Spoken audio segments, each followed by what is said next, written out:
Good evening.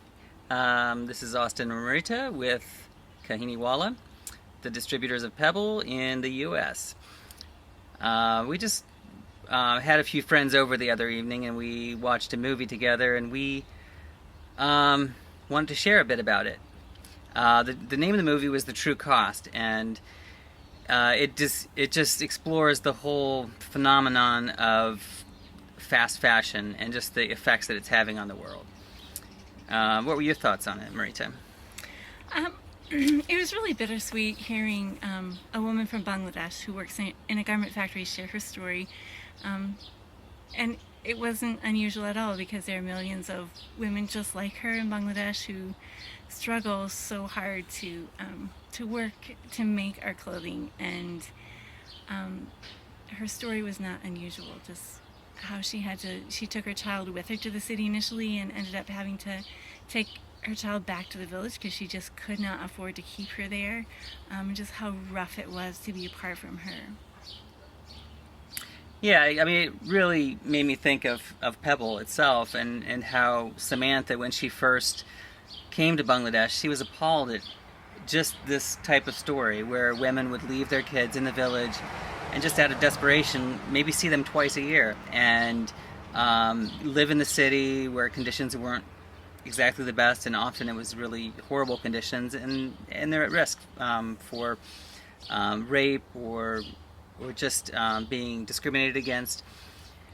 Was there anything else that stuck out to you in the movie? Yeah, I was really struck by just the amount of waste, and it even hit me because we've made a choice to shop at thrift stores because it does cut down on what you're buying from big retailers, and I think has a better impact globally.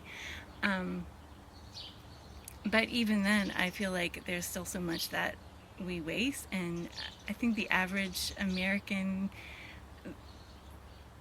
wastes about 82 pounds of textiles per year, which just blows my mind. And only about 10% of what is donated actually is sold in the thrift stores, and most of it ends up going overseas or being thrown in the landfill. Yeah, one thing that really struck me was the whole journey of cotton. And so they had interviewed a cotton farmer in Texas, and then they shipped the cotton to somewhere like Bangladesh, where it's made into garments. Then it's shipped back to the States, and then we use it maybe a couple times, and then it's donated to a resale shop, and then if it's part of the 90% that doesn't get accepted there, it gets shipped maybe to somewhere in India, where they sort through everything, and then from there it can go on to Africa. And so and just the disruption of economies, it's affected the traditional garments within those countries where they're receiving so much waste clothing. And yeah, so I definitely check it out. Check out our blog. We'll be posting this. We'll be posting a link to the True Cost trailer. It's also available on Netflix. And also, one of the photographers for Pebble did a little photojournalistic thing on the port that the garments come to in India, and where they sort through them, and they have some fantastic photography there. So check that out, and we will see you next time. Bye bye.